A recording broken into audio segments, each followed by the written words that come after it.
We've been talking about this a lot this week. If you're like most of us, when it comes to taking care of your health, you put your kids and your family first, and yep, your own well-being kind of on the back burner. Yeah, so now for National Women's Health Week, we're going to tell you about the tests you need to get when you check yourself and where you should go and be checked by a doctor. Yeah, that's right. So joining us is internal medicine specialist and Women's Health Advisory Board member, Dr. Keri Peterson. Hi, Keri. Hi, ladies. Good morning. Some things you can do at home, some things you need to go have the doctor check out. Skin cancer is one of those things you can really screen yourself. You should once a month do a once-over from head to toe, and there's certain signs for melanoma that you should look for. There's an acronym called ABCDE. So A is for asymmetry, if one side looks different than the other side. B is for border, if the border looks jagged or irregular. Oh, gosh. C is for color, if the color is uneven, if it's not a homogeneous color. D is for diameter, if it's bigger than a pencil eraser or the size of a pea. And E is for evolving, where there's a rapid change in size, color, or shape.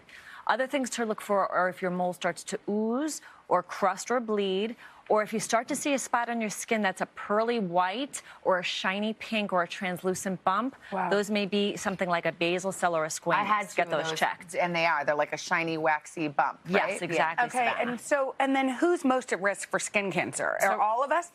There are people that are at higher risk. People who have lighter hair or red hair, fair skin, people who have light eyes, blue or green, if you tend to freckle or sunburn, if you have a family history of skin cancer, and if you've had frequent exposure to the sun, if you grew up in a southern state, for example. Okay, that's all. That's every single one of us. Check, and check. Yeah. Okay. And kids, do we screen them quickly? Well, kids are at a lower risk for skin cancer. You should protect them with sunscreen, and they do get moles in childhood and adolescence, which will grow with them. But if you notice the mole is growing really quickly, if it's bleeding, or if it has irregular borders or uneven color, bring it to the attention of their doctor. All right, what are the tests that you need to go to the doctor for? So as a woman, things that I recommend, you should get your pap smear. It screens for cervical cancer. You start at age 21, and you go every 3 years.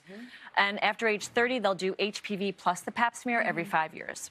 You should get a mammogram. There are several different guidelines depending on the organization, but the American Cancer Society says that between ages of 40 and 44, it's at your discretion.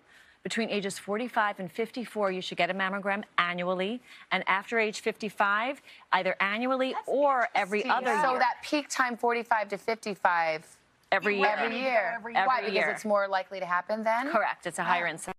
And they don't recommend the self-breast exam anymore. It is not recommended any longer. I didn't know that till you just told us. Yeah, as of guidelines a few years ago, they've changed those recommendations. Okay, that's good to know. And then lastly, colonoscopy, I don't want to miss. Also, new guidelines, they lowered the age from the American Cancer Society from 50 to 45. Okay. So you should get a high sensitive stool test or a colonoscopy. Yeah, okay, that's important, especially if there's a history of colon cancer in your family. Absolutely. So now there are 4 important numbers all women should know. What are they? Yes, you should, and your doctor can provide these for you. You want to know your cholesterol. Your LDL should be below 130 if you have no history of heart disease or any risk factors. You should know your blood pressure. Ideal blood pressure is 120 over 80.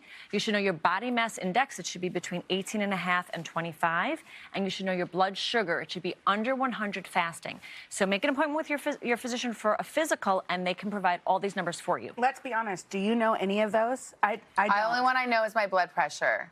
And I've actively been avoiding my BMI. I don't want to know. Okay, yeah, it's based on your height and weight. Yeah. All right. Well, but you should know them. Okay, we should. Thank you. This is really important information for sure.